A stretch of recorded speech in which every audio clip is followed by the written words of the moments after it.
The barbed wire fences rattled in the spring wind outside a women's camp in defeated Germany. Inside the yard, dozens of women stood frozen in their thin uniforms, eyes lowered, breaths shallow. They had heard the boots long before they saw them. American soldiers entering through the iron gate. Every heartbeat echoed like a drum of judgment. For weeks, the women had whispered to each other about what was coming: punishment, humiliation, perhaps worse. They waited for the blow. But then, something entirely different happened. Instead of whips or rifles, the soldiers carried folded white towels and bars of soap.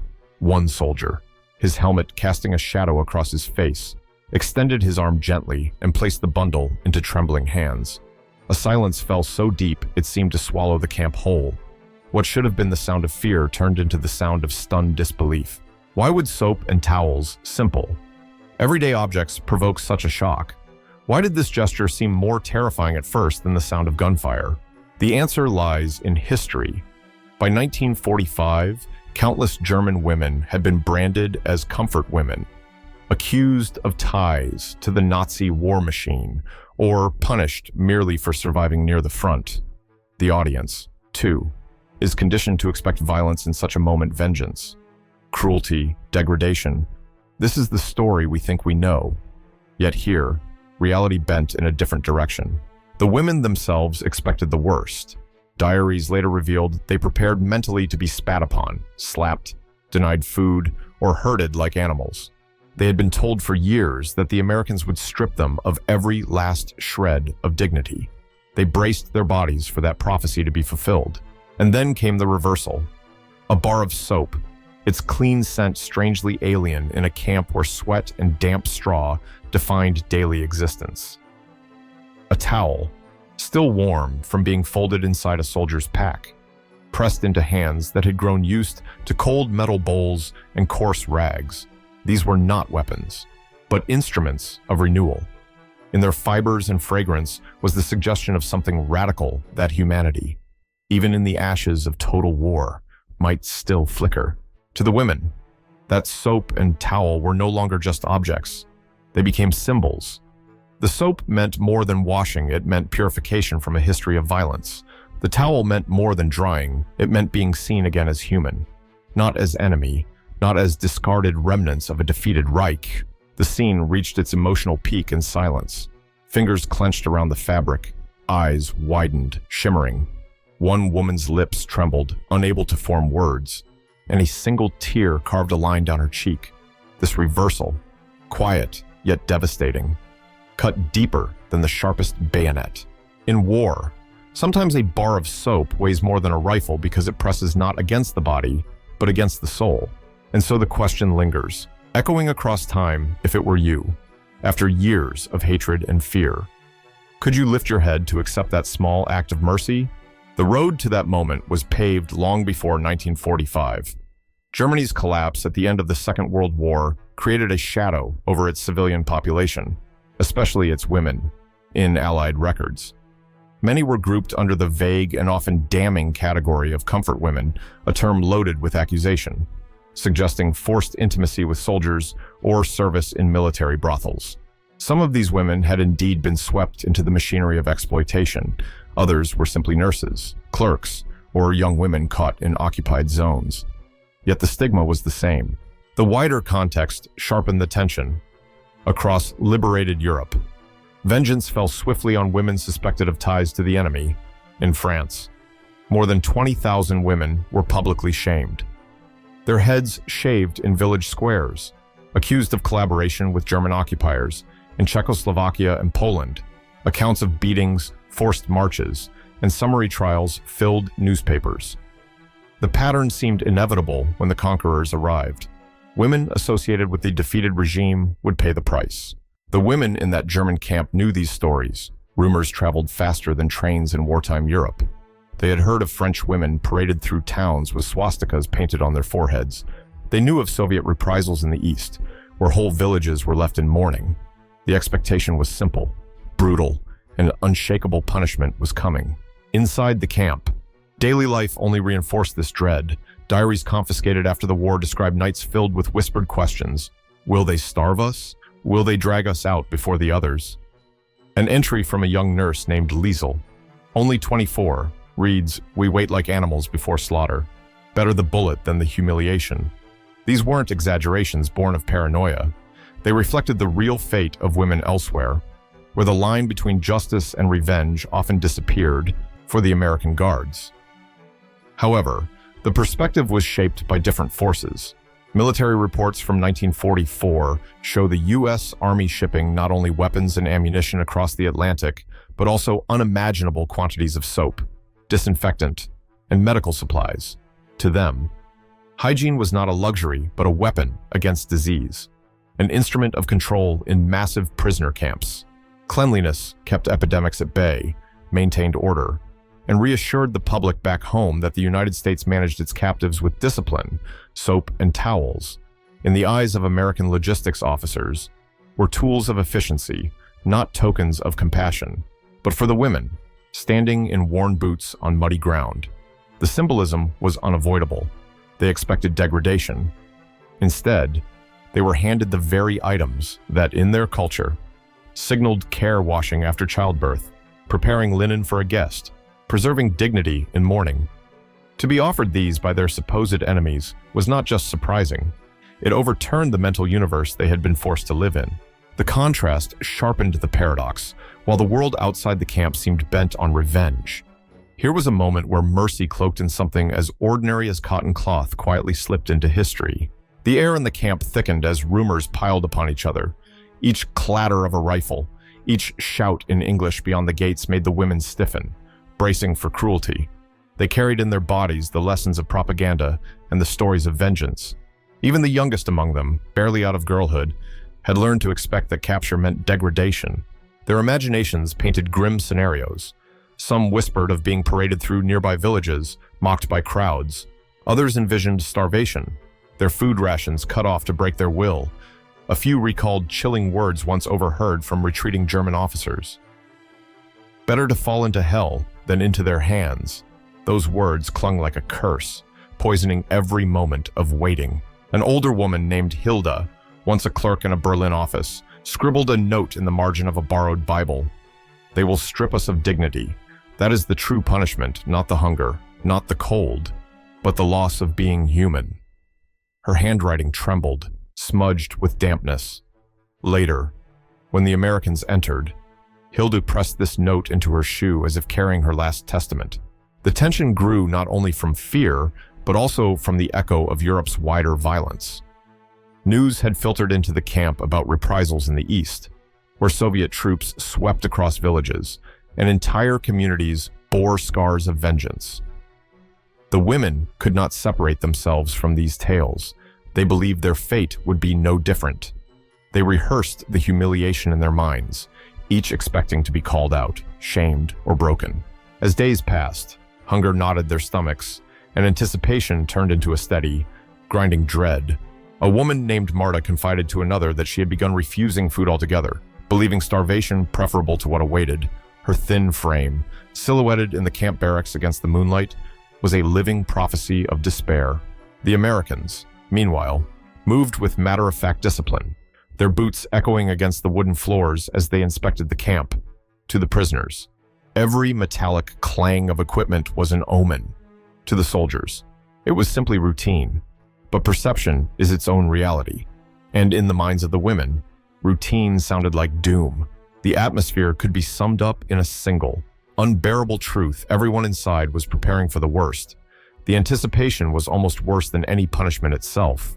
Suspense stretched taut, like a rope ready to snap. It was into this atmosphere, thick with dread, saturated with despair, that the reversal would come, sudden and disorienting, like sunlight bursting through a storm. The moment arrived without warning. The gate creaked open, and several American soldiers stepped through, their movements deliberate but not aggressive. Their helmets glinted in the pale light, rifles slung at their sides but pointed nowhere.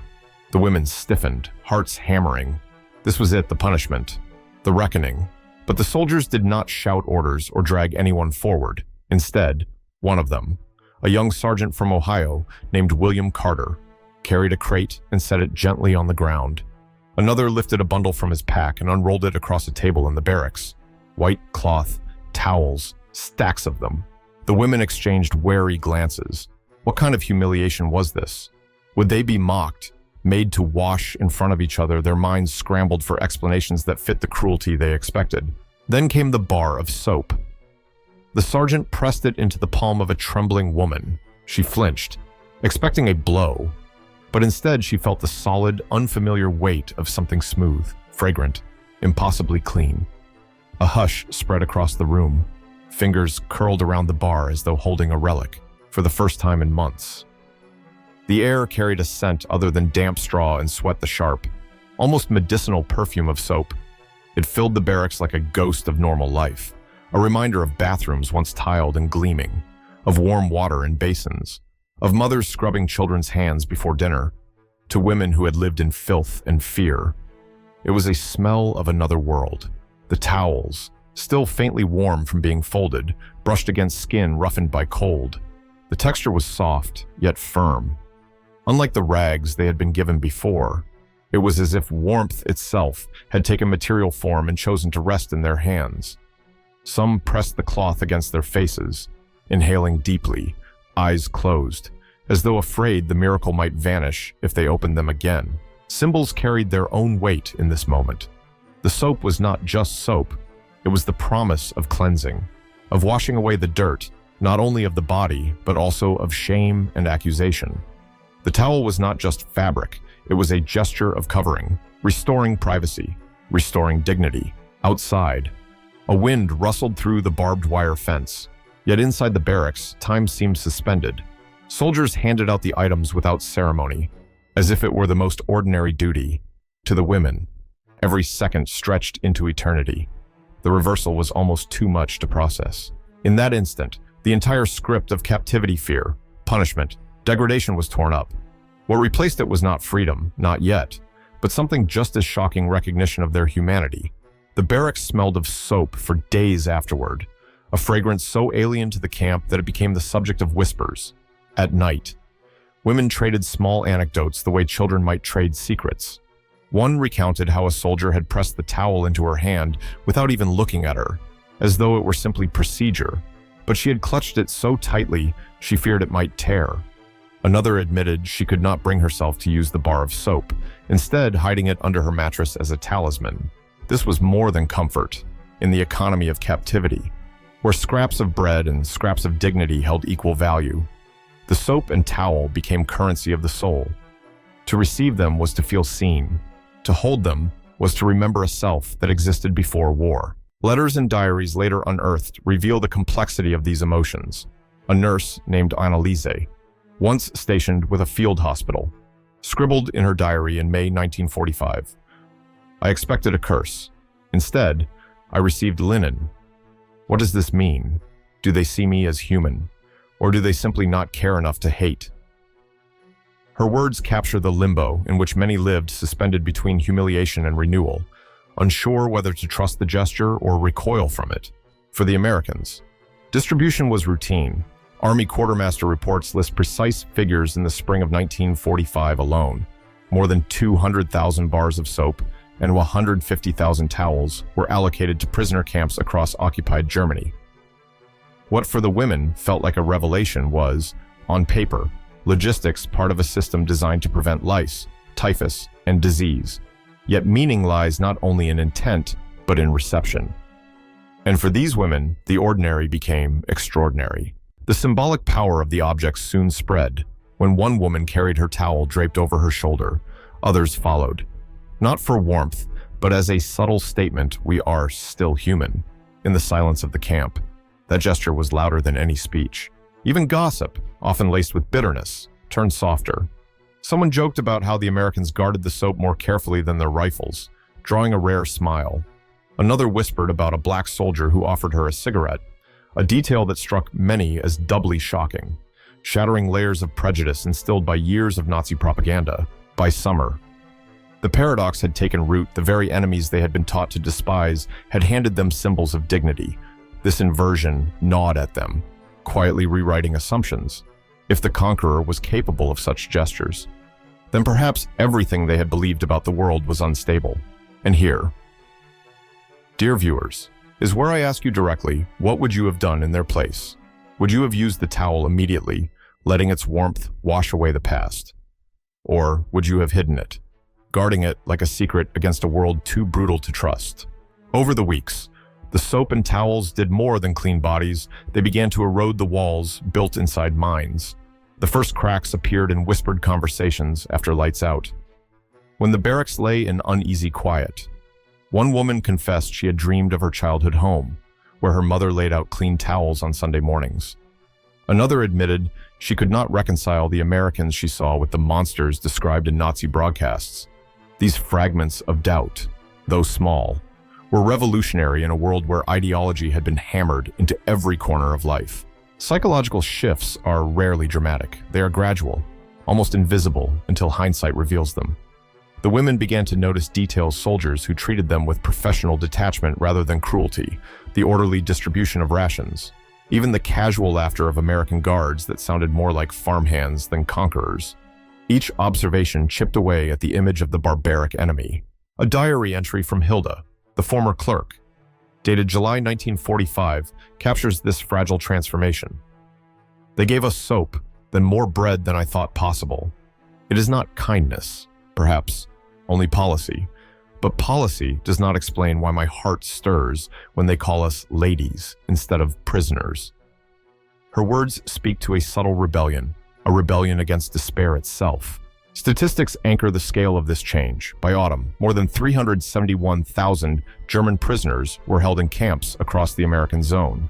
While conditions varied, U.S. medical officers noted a dramatic decline in camp illnesses where hygiene kits were distributed. Numbers told one story of efficiency. The women's reactions told another one of hesitant trust, of rediscovering fragments of humanity. The camp gossip reflected this tension. Some clung to suspicion, warning that the Americans' gestures were a trick, a way to weaken resolve before harsher punishment. Others began to hope, even quietly admire the discipline of the soldiers. One night, an argument erupted: should they accept this strange mercy or resist it? A few women spat on their soap bars, throwing them away in anger. Yet others picked the discarded pieces up, unwilling to let such symbols slip through their fingers. And so, the barracks became a theater of quiet rebellion, not against the Americans, but against the very narrative of hatred they had been fed for years, in every lathered hand and folded towel. A small revolution took place, a reawakening of the possibility that not all enemies were monsters. I want to bring you, the audience, into this tension. Imagine being one of them. Would you dare to question everything you had been taught? Or would you cling to the comfort of old hatreds, even in defeat, which is harder to keep hating, or to risk believing in mercy? By the final months of 1945, the camp had settled into a rhythm both strange and fragile. Liberation did not mean freedom, and captivity still defined their days. Yet, within that narrow existence, something remarkable had taken root. The soap and towels, once handed out like supplies, had become quiet symbols carried forward in memory. Some women refused to let go of them. Marta, the one who once starved herself out of despair, now folded her towel each night and placed it beneath her head as a pillow. Others stitched pieces of towel fabric into their clothing, creating small patches of softness against rough wool. Anneliese, the nurse, later wrote in a letter preserved in archives, "When I close my eyes, I do not remember the soldier's boots first. I remember the towel. I remember the warmth." For the Americans, the act had been unremarkable, another duty fulfilled, another line in a supply report. But for the women, that duty had split history into a before and an after.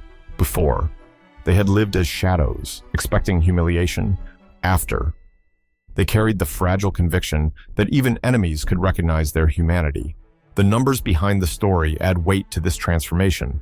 By year's end, U.S. forces had processed more than 11 million Axis prisoners across Europe, and countless tons of supplies moved through depots. The system was massive, industrial, and indifferent in design. Yet within that machinery, individuals discovered moments that transcended statistics. A single towel, among thousands distributed, became a relic of mercy. The ideological contrast was stark. For years, Nazi propaganda had portrayed Americans as brutes, corrupt and vengeful. Yet when soap replaced punishment and towels replaced humiliation, that propaganda collapsed under its own lies. The enemy became something else, not friend, not savior, but undeniably human. In this recognition lay the seed of transformation. The memory lingered long after the women left the camp. Survivors later spoke of the towel not as cloth but as a symbol, in oral testimonies recorded decades later. Some wept as they recalled the moment they first held it, describing it as the instant they realized they could survive the war, not just with their bodies intact, but with fragments of dignity restored, in the smoke of ruined cities and the silence of graves. Such gestures may appear small, yet history often turns on small things. A bar of soap, a folded towel. These were not weapons, yet they struck deeper than any blow, reshaping the memories of those who lived through them. And so the towel remained not in museums or archives, but in the invisible fabric of memory, a quiet reminder that even in humanity's darkest hours, symbols of dignity can shine brighter than violence. History often remembers the thunder of armies and the collapse of nations, but in the quiet margins of memory, it is the smallest gestures that carry the deepest weight. For the women who lived through the final year of the war, the towel and the bar of soap were not supplies. They were symbols, fragile objects that spoke of dignity at a time when dignity seemed impossible. In the silence of captivity, they learned that humanity can reveal itself not in grand speeches or sweeping victories, but in the warmth of cloth pressed into tired hands, in the clean scent of soap that whispered of homes lost and homes yet to be rebuilt. These things could not undo the years of fear, nor erase the scars left by war, but they carved a small space for hope. And in that space, the human spirit endured. When survivors spoke decades later, their voices cracked not when they described bombings or hunger, but when they recalled the simple towel folded under their heads at night or the bar of soap kept hidden like a relic. These memories remind us that war strips away, but gestures of compassion restore, even if only in fragments. Perhaps this is the lesson history leaves behind, that even in humanity's darkest hours, compassion can arrive clothed in the ordinary, not as a weapon, not as a proclamation, but as a quiet offering that says, "You are still human." And so, long after the war's end, the image lingers, a trembling hand gripping a towel, a tear falling onto its fabric, the faint scent of soap drifting through the barracks, a symbol not of defeat, but of endurance.